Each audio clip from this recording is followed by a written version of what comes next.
Today on Stretch Street Podcast, I have the pleasure of hosting a beautiful lady, a sister, a friend, a coach, and a community builder who will be sharing with us her journey as the mom to a special need kid. From island girl to global citizen, Laura left Trinidad and Tobago in the Caribbean to travel the world in 1996. She lived in Europe, where she studied at university and started a career in luxury hotels. She lived in Asia, the Middle East, and Africa as well. She's actually worked in over 33 cities.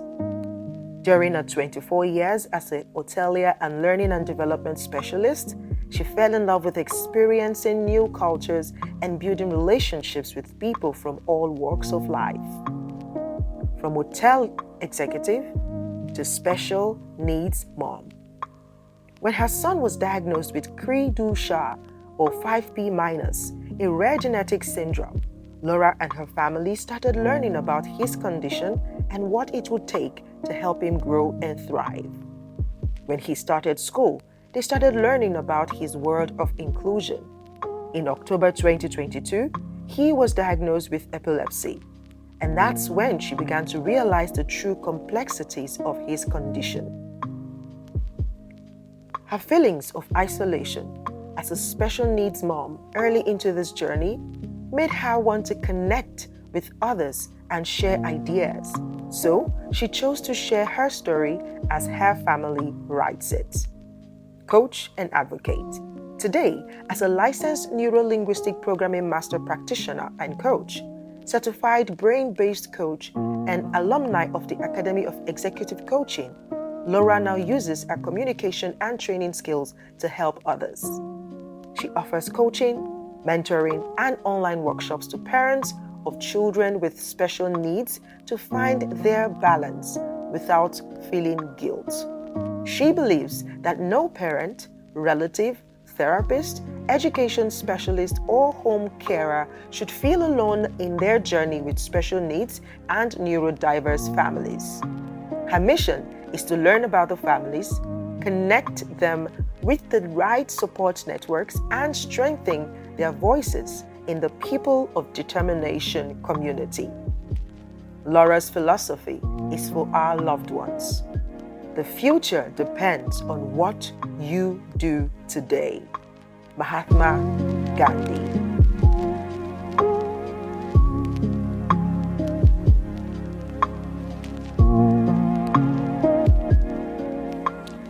Hello and welcome to another episode on the Stretch Street Podcast. First of all, I would love to say thank you to every single one of you who showed up last week to celebrate my 150th episode. You guys, honestly, are the real MVPs, and I love you from the depth of my heart. Thank you so much for showing up. Thank you for being the amazing audience that you are. Thank you for your kind words. Thank you for the congratulatory messages. And just thank you. Yes, now we're back to counting to the next milestone. Yeah. We're going to celebrate again when we hit 200. So stick around, share with your friends, tell somebody about this podcast, let them know that the Stretch Street Podcast is here to tell you that you can stretch but do not snap, and to also remind you that challenges are not exclusive to any of us. We all go through challenges. But guess what? What we learn from those challenges are the things that actually makes us better humans. So don't be afraid of challenges. Rather, ask yourself, what is this challenge here to help me? What can I learn from this experience? And when you take that posture, you have more strength to be able to go through whatever challenges you go through in life. So thank you once again. I am duper, super, duper grateful. All right, so we're back. Today on the show, as you can already see from the introduction, I have the pleasure of hosting a friend, a sister, a colleague, a fellow entrepreneur, a beautiful mom who is so dedicated to the growth of her special baby. And we're going to hear all about it, especially her most challenging experiences, how she was able to navigate through it, and the life lessons that she has learned from the experience. So you really don't want to miss out on any of the juicy details. Grab your cup of tea, your cup of coffee, your bottle of water, and let us get into the story of Laura. All right. And she'll be here just a bit to share her story with us. Okay. And if you are a mom, a dad, a parent, an uncle, an aunt, a nephew, a niece to somebody who is specially abled, then this episode is something you want to listen to. And I know for sure that you're going to find the encouragement that you need. You're going to find an opportunity to join a community that can support you morally, physically, mentally, and otherwise on this journey of being such a superhuman that you are as a mom, a dad, an uncle, an aunt, a friend, a niece, a nephew of a special abled kid. All right. So don't go anywhere. If this is your first time on this channel on YouTube, please, what are you waiting for? Hit the subscribe button right now. Turn on notifications so that you are alerted every time we drop out a new episode. And if you are listening to me on any of the listening platform, be that Spotify, Apple Podcasts, Stitcher, Breaker, Hyatt Radio, Amazon Music, wherever you listen to podcasts on, please, please, please, may I ask you to favorite us there. Let us know your thoughts. Give us a 5-star rating. Come on, guys. It would cost you nothing, right? So give us a rating over there. Encourage us, share with your friends and family, and let's grow together as we, document these stories of resilience in our journey as humans. All right. Okay. I'm going to go off now. And the next face you're going to see is that of myself and my beautiful, gorgeous guest. Don't go anywhere. I'll be right back. Stretch Street Podcast. Hello, hello, hello, Laura. Your last name is actually a very tough one for me. So I'm not going to murder it, all right? So I'm going to give you the pleasure to teach us, myself again, and my audience how to pronounce your last name. So please, what's your name, your full name? So thank you for having me. My full name is Laura Laugier, and it's a French name. So you're forgiven because it's not said the way it's written. And I'm from the Caribbean, specifically Trinidad and Tobago, where we're kind of a bit of a mixed up crowd. So one of my bloodlines is French, among other things. So forgiven for that. Awesome. I am forgiven. Thank you so much. Okay, so Laura, it's such a pleasure to have you on the show today. I know we've come a long way to do this. And I'm super excited that we're finally getting to do this. And I just love seeing how you've evolved in the last 2, 3 years that we've known each other. And I am super proud to say, yes, I know her. She's my friend. And I love the beautiful work that you're beginning to do for the community. But before we dive into that story, I'll just ask you my normal introductory question. So, if you are to describe what you do in one sentence, how would you describe it? All right, so you're right, it has been quite a journey. And if I were to describe what I do today, my main job is being the mother to a child with special needs or disability or a neurodivergent child. And that's my main job. Side gigs, I co own a company with my husband, and I am referring to what you're talking about with the community. I'm starting an online business where I offer coaching, mentoring one to one or in a group setting, as well as I'm very excited to share a framework that has worked for me, especially in the last year or so, to help me transition from my previous career into where I'm going now.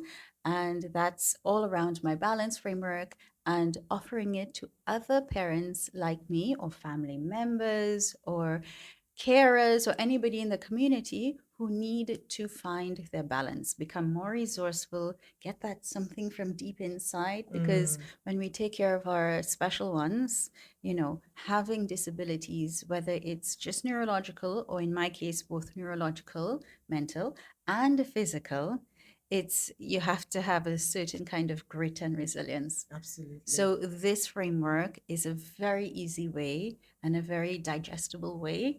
Make it your own to help you get to where you're going. Fantastic. I love it. And I'm excited for it, for the launch of it, for the reviews that are going to come off of it, because I know how much work you have put into this one. So, congratulations in advance. Thank you. Fantastic. I love it. I love it. And I'm super excited. Okay, so my next question for you is, what is your philosophy about life? When I think about this question, I can only go to a philosopher he is a former politician, but who really gave me the essence of this. And it's Mahatma Gandhi. And he said, what we do today will determine what happens tomorrow. And as a mom to a disabled child, I think it's very easy to get caught up on what will happen, what might, or especially the might not happen, and scare myself with that by itself. But I've noticed that living in the moment, and I've been practicing that quite a lot, and especially when things get tough. It's like climbing Mount Everest and only looking at the peak and not looking where you're putting your foot, right?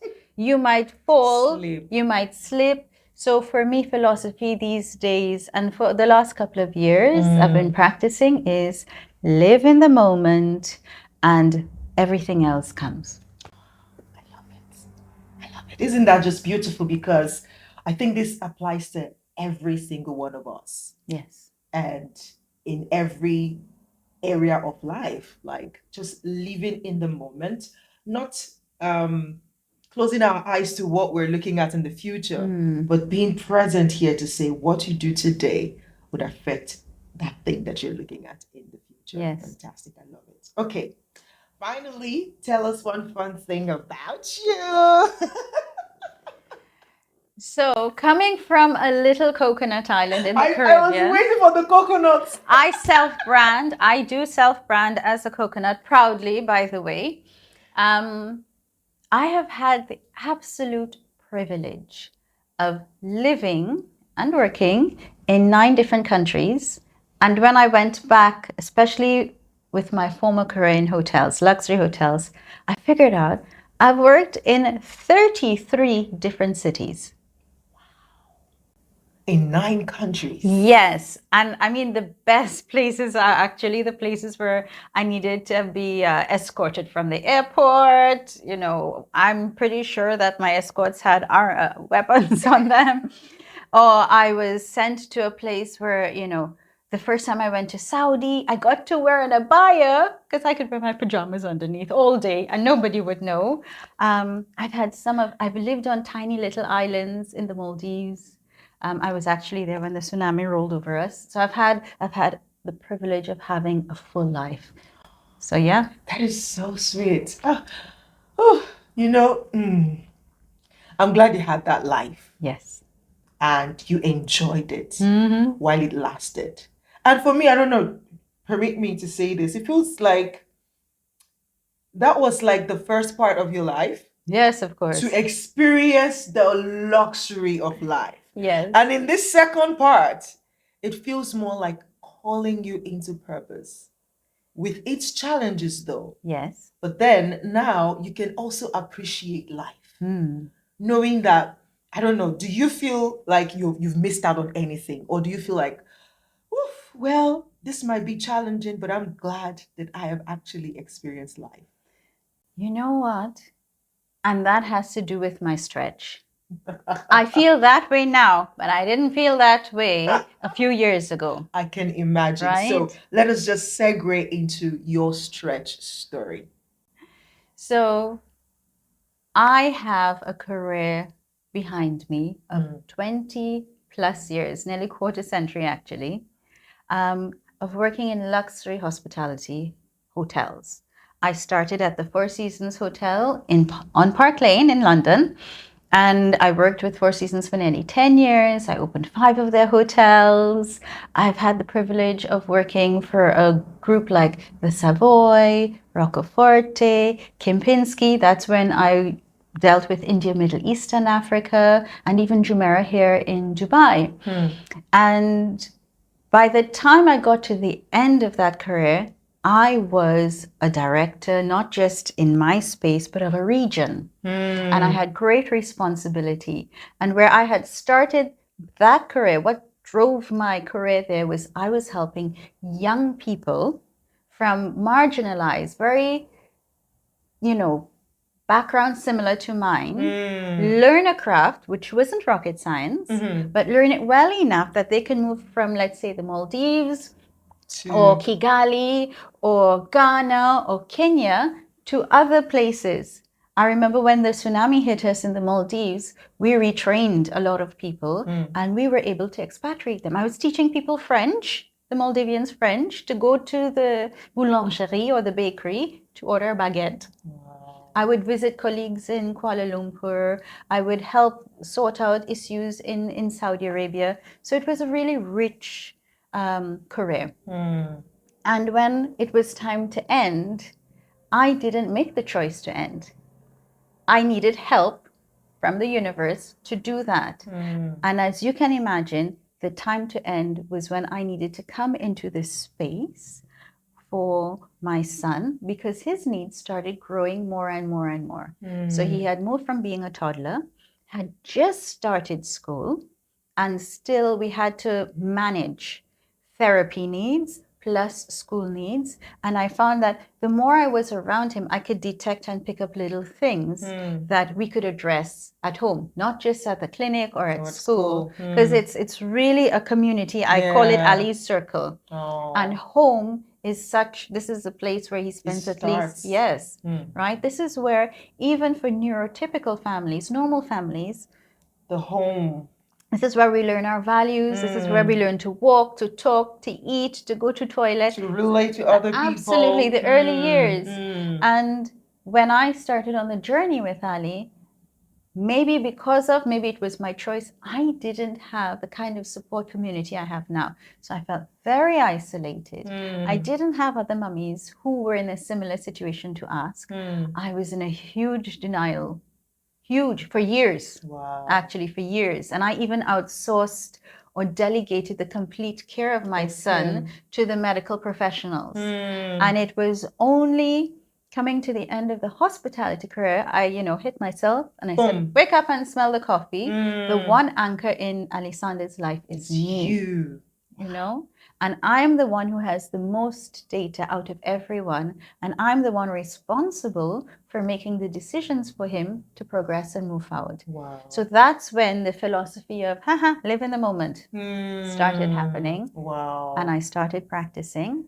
And when I look back to that time when I began, I wish I had somebody like me in this space to help me come along gently and guide me. This it might have been a very different experience. And I think when we first get diagnosis, and I've noticed this with other families, that it's so hard. First I got angry, I say, what? It's me? I make that? Why me? Yeah, that's my DNA. I did that. And then if I was lucky enough to get out of that, then I was like, okay, this is something that we can fix with 2-3 years of therapy. And imagine what happened after 2 years passed, and I'm like, it's actually increasing instead of decreasing. So I had to hit a wall of acceptance. But it started with me acknowledging, you know what, you did so good so far. So how do we accept move forward and move forward, right? And I think, again, living in the moment, I have to look at what is going on around to acknowledge what's happening. And that is what leads to the acceptance. To say, okay, now this is how things are. What's next? So the actions come later. Absolutely fantastic. And that's the power of being aware, awareness, and then acceptance. And then you can take the next step. Otherwise, it's like hanging in the air, unsure, confused, frustrated, Yes. like nothing is working. But actually, most times when we feel like nothing is working, that's an absolute lie, because it's just that we're not accepting what is. And you're Yes. like, no, this is no, no, no, no, no. And living in denial, oh my God, it's the easiest way to be in limbo. Like you're not sure where you are anymore. But Laura, I want you to take us a step backwards and just give us a little bit of inside info to the beginning of this. The audience are watching and listening and wondering, what is this disability about? And especially for other parents who might be listening who are special need, like they want to know how they can Okay. relate. So tell us about what is this condition your And beautiful thank Ali you, has. because Ali's condition is so rare. Rare. It is 1 in 35 to 50,000 occurrences at Whoa. birth. Whoa. And it is such that it only happens when fertilization happens. And 90% of the time when that egg hits that sperm, it's by chance. It's not necessarily a hereditary. anything. It's not something you could really look out for until after it happens. So the name of Alexander's condition is called cri du chat. In English, that's French. In English, it's cry of the cat. The medical term is 5p minus syndrome. That means the short arm of chromosome number 5 is partially deleted, and that causes global delayed development. That means both physical and mental delayed development.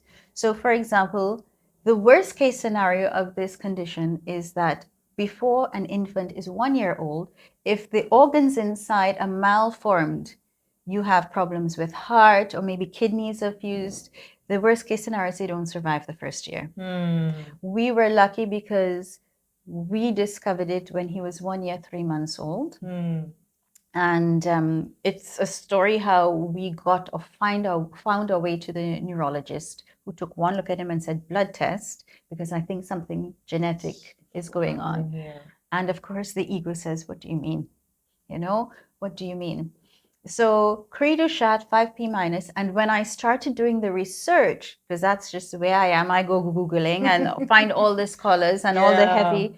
In the beginning, in the 1960s to around, let's say, 70s, 80s, because it's so rare, you only had small samples of studies. So I started frightening myself because there wasn't much. Enough. There is no medicine and no treatment to cure this, right? So with the help of the clinicians and the therapists, the only way we could deal with this is early intervention, which means therapy, therapy, therapy. Little man started doing anywhere between 24 to 26 hours of therapy per week, and still today does that. And how old is he now? So now Alexander is 5.5 years old. Wow. He's been in therapy almost since birth because we knew something wasn't right and he needed help, because at one point in time his head was, quite tilted. Yeah, so hypotonia is where your muscles aren't strong enough. That's why it's called cry of the cat, because your larynx, your windpipe is so weak. You sound, when the babies cry, they cry like cats. And so when you listen to Alexander speak, he has a very high-pitched voice. So he still sounds like a little kitten.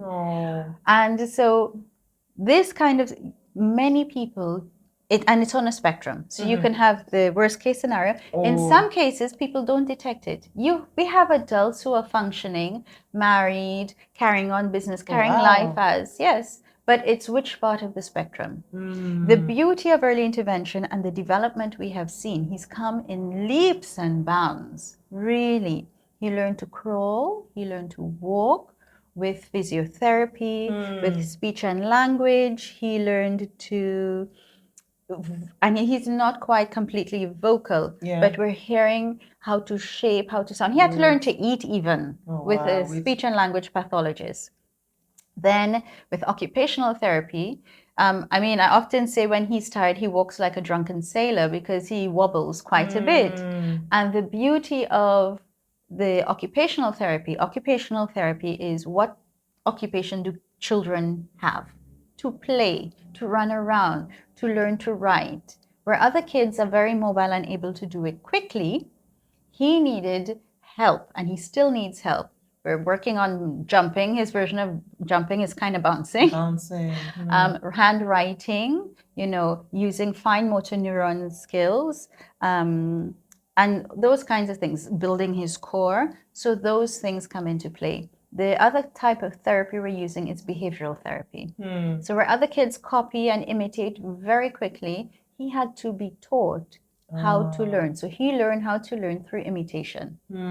So, and that has been a 3.5-year journey with behavioral therapy. So it's been a lot. And as you can imagine, at the beginning, I'm just like, okay, let's do this. We have to do this. We have to do this. But when I look back, the amount of things I have learned that any parent on this journey needs help. I'm ahead of the curve. Absolutely. Right? And what is interesting is that there are parents who are able to afford, because we live in Dubai, it's not like in other countries where it's paid for.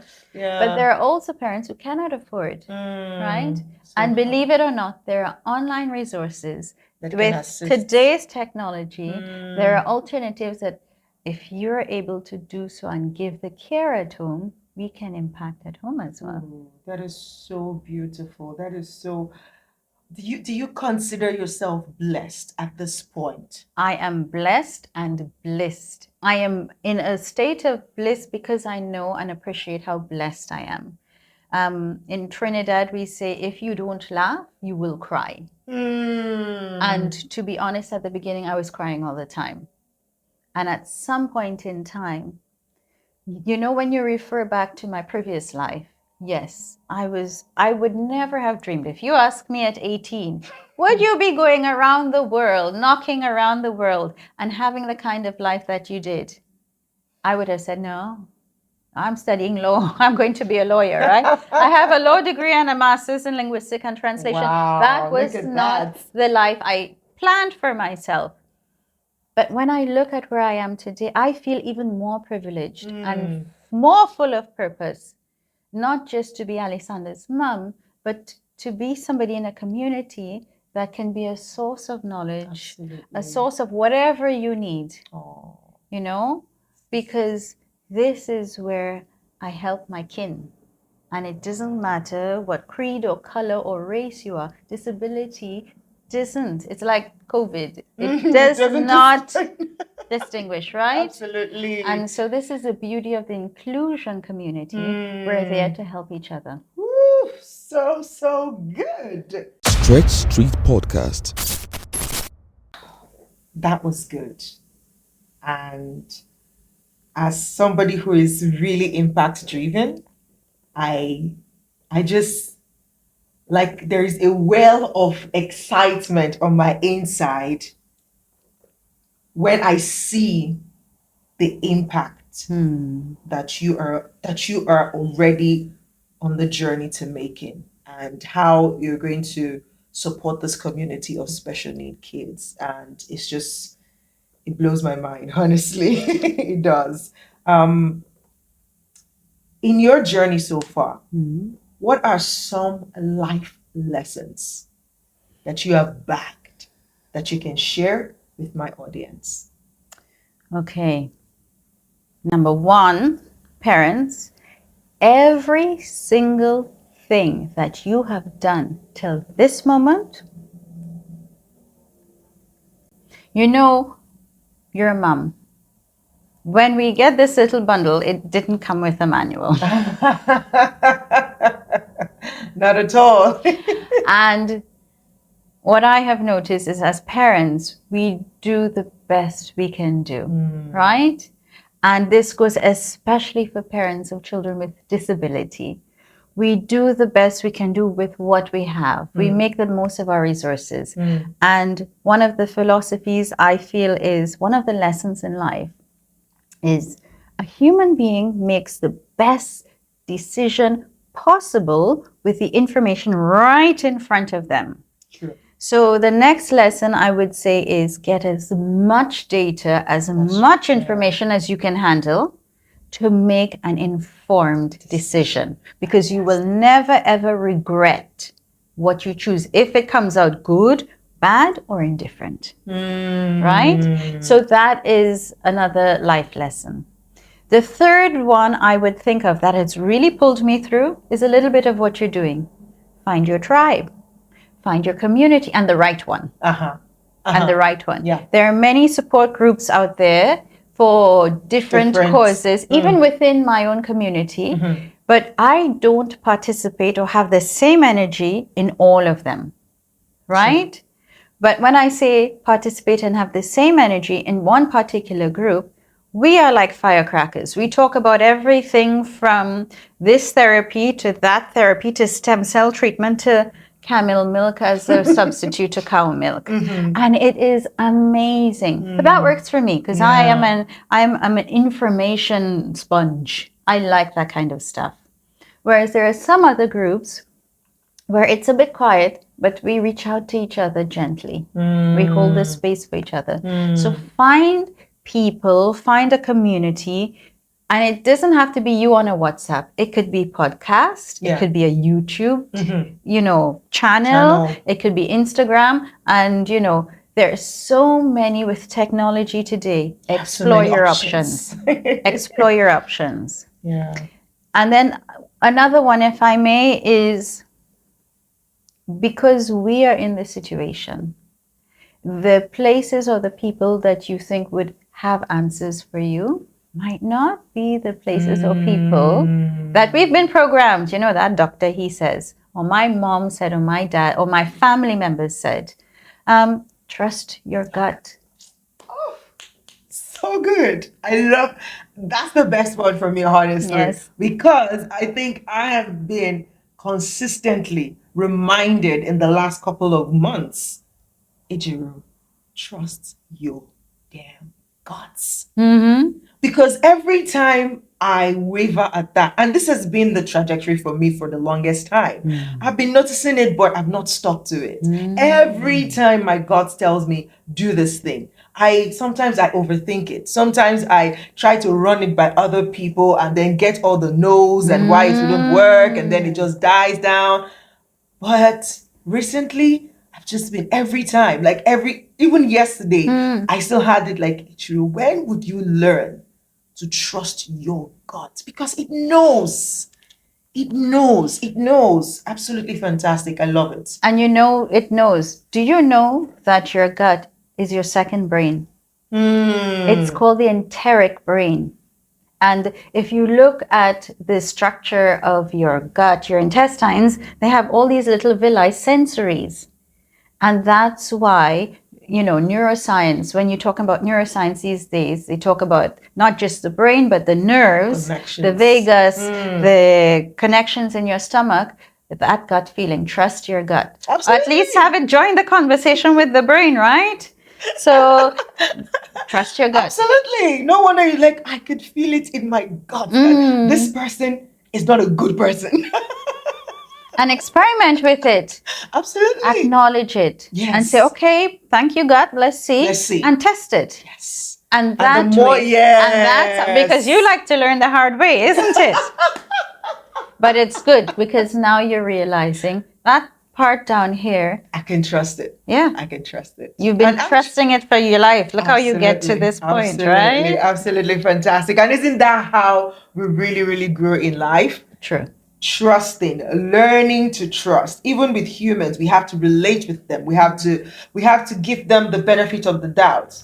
And then when they hit us, when they strike us, like, okay. But that makes it hard. That makes it hard. Yeah. But wouldn't life be boring? Exactly. Wouldn't life be boring if everything went the way we wanted it to? Absolutely. It would be boring. But yeah, and that's the beauty of what I do here on Stretch Street Podcast.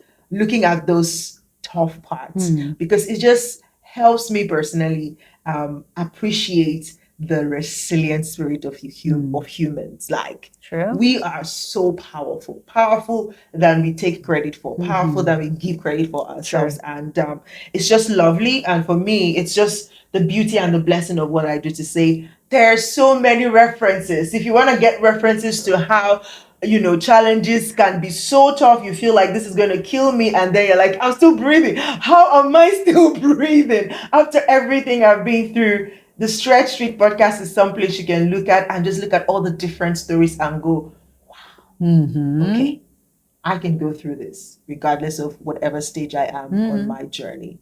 Thank you so much, Laura, for being strong. Because,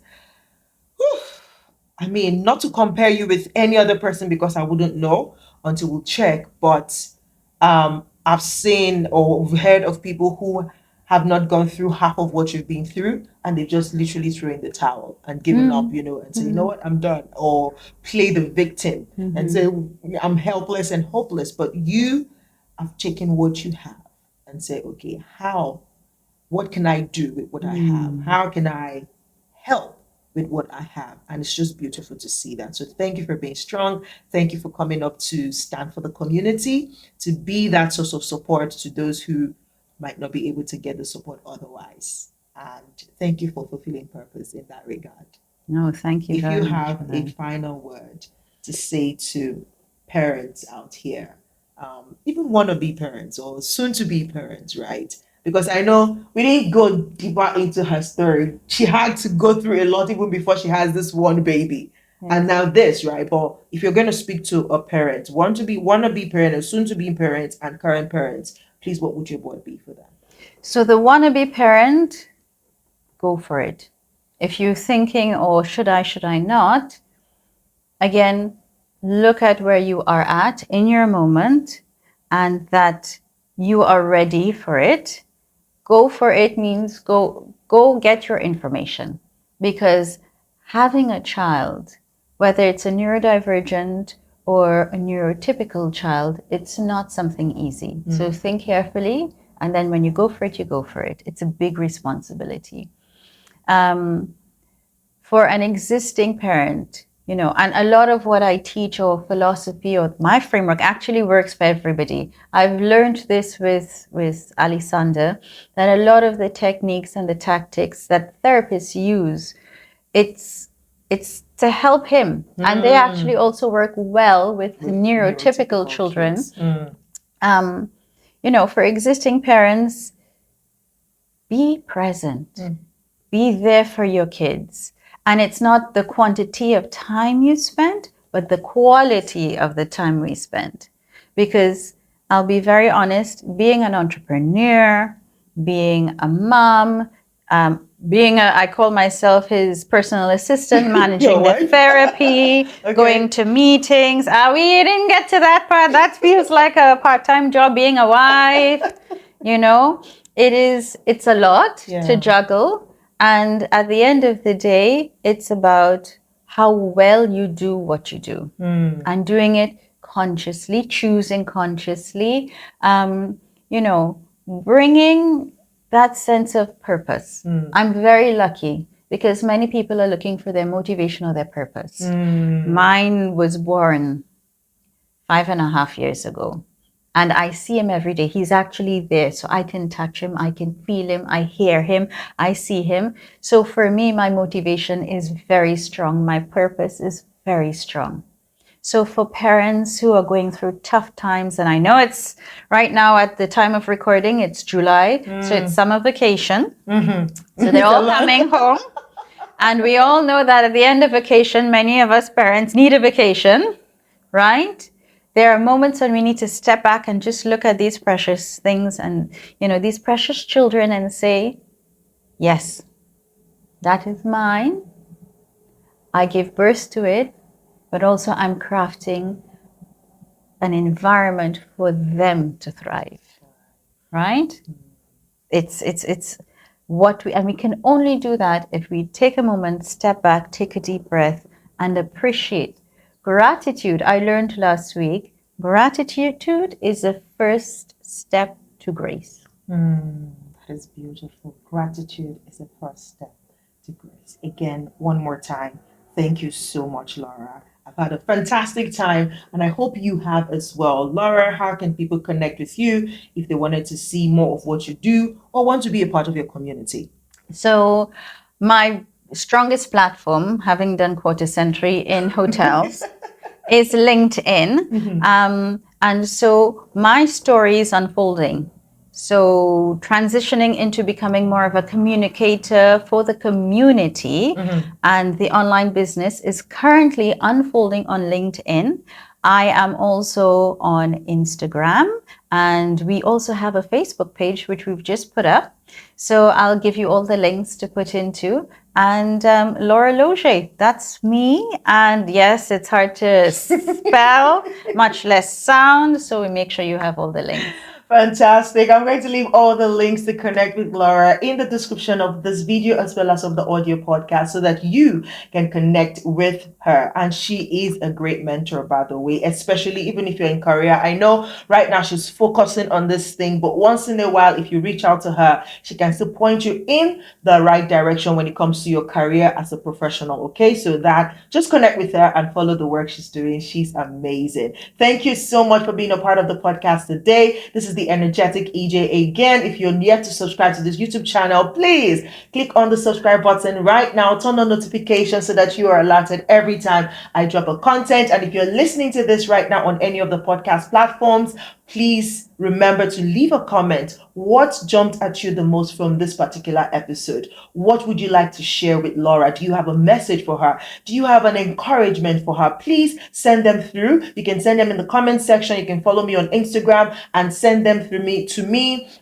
in the DMs or in the comments. Just share. And if you are the email type of person, then please email me at stretchstreetpod@gmail.com. All of these details will be left in the description of this podcast. Please, again, one thing that sharing does, it extends your knowledge to the next person. It extends your grace to the next person. And that is the beauty of sharing. So if you're sharing a word of encouragement today, I can assure you it's going to go a long way to support what she does. And again, if you want to send her something, send her more support on her way and say, okay, Laura, what are you doing with your community? How can we help support the community? How can we provide for the community? Please do reach out, connect with her. And if you want to do that through me, please do that as well. And one last thing I'm going to say on this episode is you can also support the work that I do here on Stretch Street Podcast. All right.